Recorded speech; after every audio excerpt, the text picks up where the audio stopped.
Hey, what the fuck? What's taking so long? Get that pizza in the fucking oven, eh? Hello? Oh, it's time for a new review. Rippity rap at the entrance of the wooden structure. Let's talk about this outside. Knocking at the front door of an old building is a new film from notorious Hollywood hack M. Night Shyamalan, who mostly makes gimmicks. Like, they're all just these gimmicky, high-concept ideas where he throws in his patented M. Night Shyamalan dust onto it, and in the form of some weird twist or anti-twist. And in the case of knocking on the front door of the old structure, it's an anti-twist movie, because you go into it thinking it's one thing, and it tries so hard to make you think it's not that thing, and then it just is that thing. And that's not even the worst part about this. There's a lot more I could talk about and say is terrible with this movie, but let's start off with some silver lining. It's a fine-looking movie. I think in his most recent films, one of the best qualities is how they are presented visually in terms of cinematography. He's creative with his cinematography. He's creative with the angles that he gets. He's creative with how he withholds information. So the visuals typically are pretty good. And the performances are pretty good. The guy from Mindhunter is pretty good. The little girl is pretty good. Dave Bautista is pretty good. They're all pretty good. But this is like a play. This is a movie that takes place in one location. Not much happens except for a lot of talking and the occasional burst of violence, which is mostly off-screen, even though this is rated R, which is kind of odd. But whatever. The only person in this that's not great is Rupert Grint, Ronald Weasley. He has the least convincing Bostonian Massachusetts accent I think I've ever heard in my whole life. He just keeps slipping back into English. Just let him be English. Your family must choose to willingly sacrifice one of the three of you to prevent the apocalypse. I actually like this concept, too. It's not an original concept, what would happen if a family was left to decide the fate of the world. That's not super original, but I like high-concept ideas like this, and that's really the only reason why I keep going to see M. Night Shyamalan movies, is because he has ideas. He's an ideas man, and occasionally they're interesting enough to warrant watching. Occasionally they're interesting enough to keep the movie flowing, to keep the movie interesting.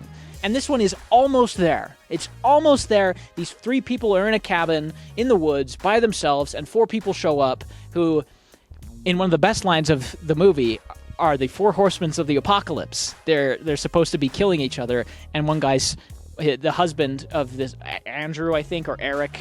Eric is the Mindhunter guy. Andrew is the other guy. Daddy Eric and Daddy Andrew, which is another line in the movie. But Daddy Eric is like, the four people that showed up, one is guidance, one is nurturing, one is healing, and one is malice.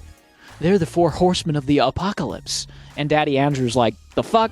I wouldn't answer that if I were you.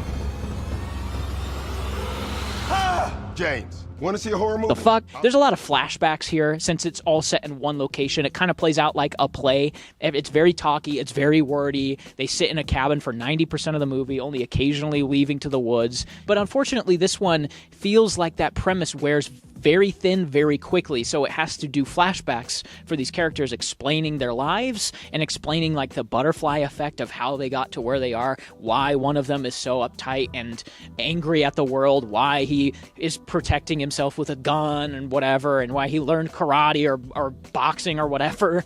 It kind of over-explains their backstory in a way that, while it added context to the characters, it just didn't add that much to the actual intrigue of them. It's a lot of like, okay, so what moments? Like, yeah, okay, he has a gun.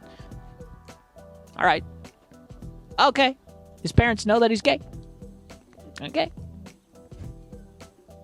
Dave Bautista is a second grade teacher. All right. Ronald Weasley is an evil man who lives in Boston. Okay. This girl's a nurse. All right. This lady's a chef and has a baby.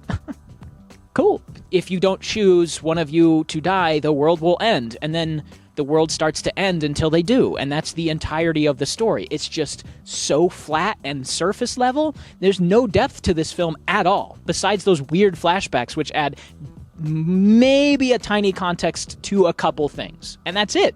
It's just a very surface level film without much going on underneath it. And the execution of the story is one of the biggest detriments here. It's like every time something happens, they just show it on TV because they don't know how to get the exposition across that something happened. Whenever they say no to the 4 horsemen of the apocalypse, they unleash a plague on the world or some part of the world. Rupert Grint gets killed, and then an earthquake sends tsunamis to destroy the coast of the United States and killing hundreds of thousands, if not millions of people. And they put on the TV, and it's just instantly on TV. Look, it's happening. And then the next person dies. And look, the new plague's happening. And then the next person dies. Oh, look, the new plague's happening. And every single time it's just watching it on TV because M. Night doesn't know how to convey that through exposition without just showing it on a TV. Even at the end, when they stop the apocalypse, spoilers, they go to a diner and watch it on a TV. All the exposition is through a TV to the audience. And at one point I was like, okay, so what's like the twist? M. Night Shyamalan is famous for his twists. What's the twist gonna be? Because it's pretty obvious that this is just happening. He's trying very desperately to make you think that the apocalypse isn't happening by being like, oh, it's pre-recorded. They keep checking their watch. They know what's going on. It's not actually happening. But I'm like, no, it is, though. And then at the end, it was just, oh, yeah, it was, and then they stopped it. It's like an anti-twist. There's just no execution here that's interesting about this. They watch everything on TV and sit in a room. It gets boring. I don't know. It's kind of hard to describe this movie without being kind of cagey about it because there's just not much to talk about. It's incredibly vapid for a movie that has this high of a concept and this much to say, this much for the characters to say. It's just empty. It's just an empty, vapid, hollow, lifeless movie that looks kind of nice with some legitimately great actors trying their best to make it seem like there's more going on than there actually is. It's just fine, I guess. The biggest unfortunate part, though, is that these actors are given horrible dialogue. I mean, wow. There's a couple times when I laughed out loud because the dialogue was so bad. So bad. I don't know. I don't understand M. Night anymore. I mean, this is a step in the right direction because it's not, embarrassing and terrible, but it's also just nothing.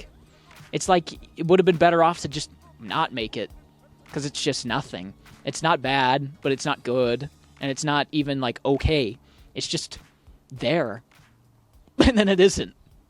I give it a 5. Let's go back inside, eat my pizza.